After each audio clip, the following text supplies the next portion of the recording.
Olá, tudo bem? Sou o professor José Abraão e vamos para mais uma aula online.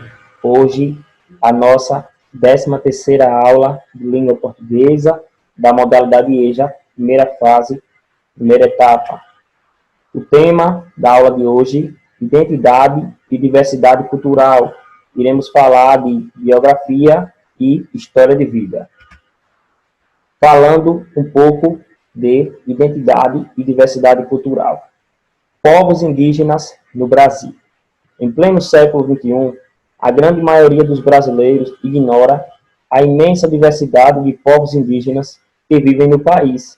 Estima-se que, na época da chegada dos europeus, fossem mais de 1.000 povos, somando entre 2 e 4 milhões de pessoas. Atualmente, encontramos no território brasileiro 256 povos, falantes de mais de 150 línguas diferentes. Os povos indígenas somam, segundo o censo do IBGE de 2010, 896.917 pessoas. Destes, 324.000 vivem em cidades e 572.000 em áreas rurais, o que corresponde a aproximadamente 0,47% da população total do país. A maior parte dessa população distribui-se por milhares de aldeias, situadas no interior de 724 terras indígenas, de norte a sul do território nacional. Falar hoje em povos indígenas no Brasil significa reconhecer basicamente 6 coisas. Vamos conhecer quais são elas. Nessas terras colonizadas por portugueses, onde viria a se formar um país chamado Brasil, já havia populações humanas que ocupavam territórios específicos. 2. Não sabemos exatamente de onde vieram. Dizemos que são originárias ou nativas, porque estavam por aqui antes da ocupação europeia. 3. Certos grupos de pessoas que vivem atualmente no território brasileiro estão historicamente vinculados a esses primeiros povos. Os índios que estão hoje no Brasil têm uma longa história que começou a se diferenciar daquela da civilização ocidental, ainda na chamada pré-história, por fluxos migratórios do Velho Mundo para a América ocorridos há dezenas de milhares de anos. A história deles voltou a se aproximar da nossa, há cerca de apenas 500 anos, com a chegada dos portugueses. Como todo grupo humano, os povos indígenas têm culturas que resultam na história e das relações que se dão entre os povos homens e entre estes o meio ambiente. Uma história que, no seu caso, foi e continua sendo drasticamente alterada pela realidade da colonização. A divisão territorial em países como Brasil, Venezuela, Bolívia e outros não coincide necessariamente com a ocupação indígena de espaço. Em muitos casos, os povos que hoje vivem em uma região de fronteiras internacionais, já ocupavam essa área antes da criação das divisões entre os países. É por isso que faz mais sentido dizer que povos indígenas no Brasil do que do Brasil. Personalidades da cultura brasileira. A história de vida de uma pessoa chama-se biografia. Vamos conhecer um pouco. Vamos falar de Luiz Gonzaga. Luiz Gonzaga, um músico brasileiro. A biografia de Luiz Gonzaga. Luiz Gonzaga nasceu em 1912, faleceu em 1989. Foi um músico brasileiro, sanfoneiro, cantor e compositor. Recebeu o título de Rei do Baião. Foi responsável pela valorização dos ritmos nordestinos. Levou o baião, o xote e o chachado para todo o país. A música Asa Branca, feita em parceria com Humberto Teixeira, gravada por Luiz Gonzaga no dia 3 de março de 1947, virou hino do Nordeste brasileiro. Infância e adolescência. Luiz Gonzaga nasceu na fazenda Caiçara, em Exu, sertão de Pernambuco, no dia 13 de dezembro de 1912. Filho de Januário, José dos Santos, o mestre Januário, sanfoneiro, de 8 baixo, e Ana Batista de Jesus. O casal teve 8 filhos. A fuga de casa e o exército. Em 1929, com 17 anos, por causa de um namoro proibido pela família da moça e de uma surra que levou da mãe, Luiz fugiu para o mato, mas a fuga maior foi quando deixou a casa para uma festa no Crato, no Ceará. Luiz Gonzaga vende sua sanfona e vai para Fortaleza, onde busca no exército uma vida melhor. Com a Revolução de 30, viaja pelo país. Era o corneteiro da tropa. Em 1933, servindo em Minas Gerais, não entrou para a orquestra do quartel, pois não sabia a escala musical. Manda fazer uma sanfona e decide ter aulas com Domingos Ambrósio, famoso sanfoneiro de Minas.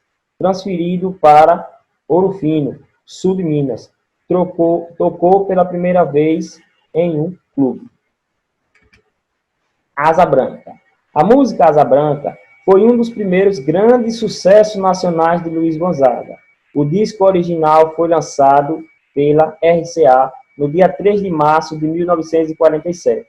Segundo Luiz Gonzaga, a música nasceu com toada, com raízes folclóricas. Alguns sucessos de Luiz Gonzaga: Asa Branca, Luar no Sertão, A Feira de Caruaru, No Meu Pé de Serra, A Triste Partida, Pau de Arara, Cintura Fina, Danado de Bom, Riacho do Navio, Shot das Meninas. No Ceará não tem disso não. Numa Sala de Reboco, Respeita Januário. 17, 16 e 700. Dança Mariquinha. Baião de 2, ABC do Sertão. Essas são algumas músicas feitas por ele. Lembrando que tem mais outras músicas que não estão aqui, certo? Entre elas, eu trouxe um trecho da música O Shot das Meninas. Vou fazer a leitura desse trecho.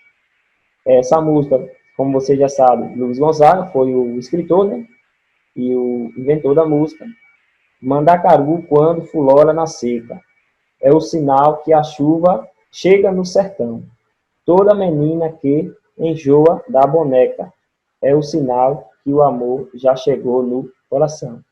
Meia comprida, não quer mais sapato baixo, vestido bem cintado, não quer mais vestir de mão. Ela só pensa em namorar. Ela só pensa em namorar. É basicamente uma das músicas mais cantadas na época dos festejos juninos, certo? Essa música de Luiz Gonzaga.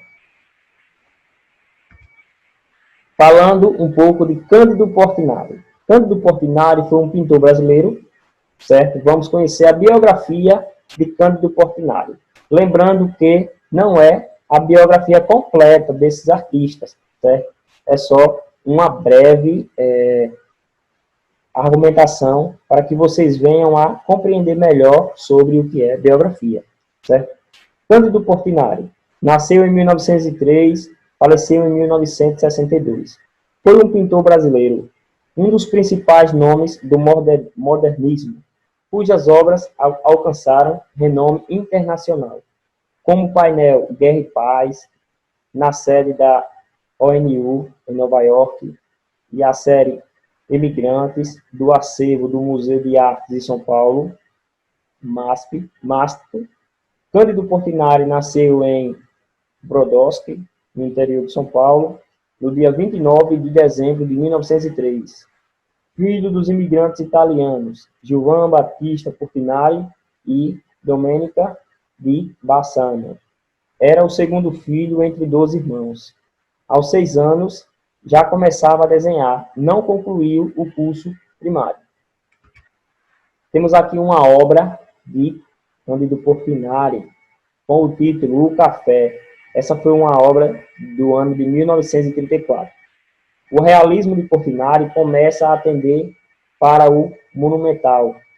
Os motivos da exaltação do trabalho braçal e da exaltação homem-terra ganham primazia em suas obras. Ainda em 1935, é convidado a ensinar pintura mural no Instituto de Arte da Universidade do Distrito Federal. Entre seus alunos está Burle Marx, o futuro paisagista de renome. Então, conhecemos um pouco sobre a biografia de Luiz Gonzaga e, em seguida, do grande pintor Cândido Portinari. Caso você tenha ficado com dúvida sobre os conteúdos abordados na aula, você pode estar entrando em contato com o professor através desse número que está aqui na tela, certo? E tirando todas as dúvidas. Vamos para o nosso desafio de hoje. Conhecendo o significado de biografia, né? Acabamos de conhecer. Agora eu desafio você a gravar um vídeo contando a sua biografia. Tudo isso no máximo de 1 minuto, certo? No vídeo. O desafio foi lançado, aguardo a resposta de todos. Agradeço pela atenção, fiquem todos com Deus. Não esqueça de compartilhar e curtir os vídeos. Até a nossa próxima aula. Grande abraço.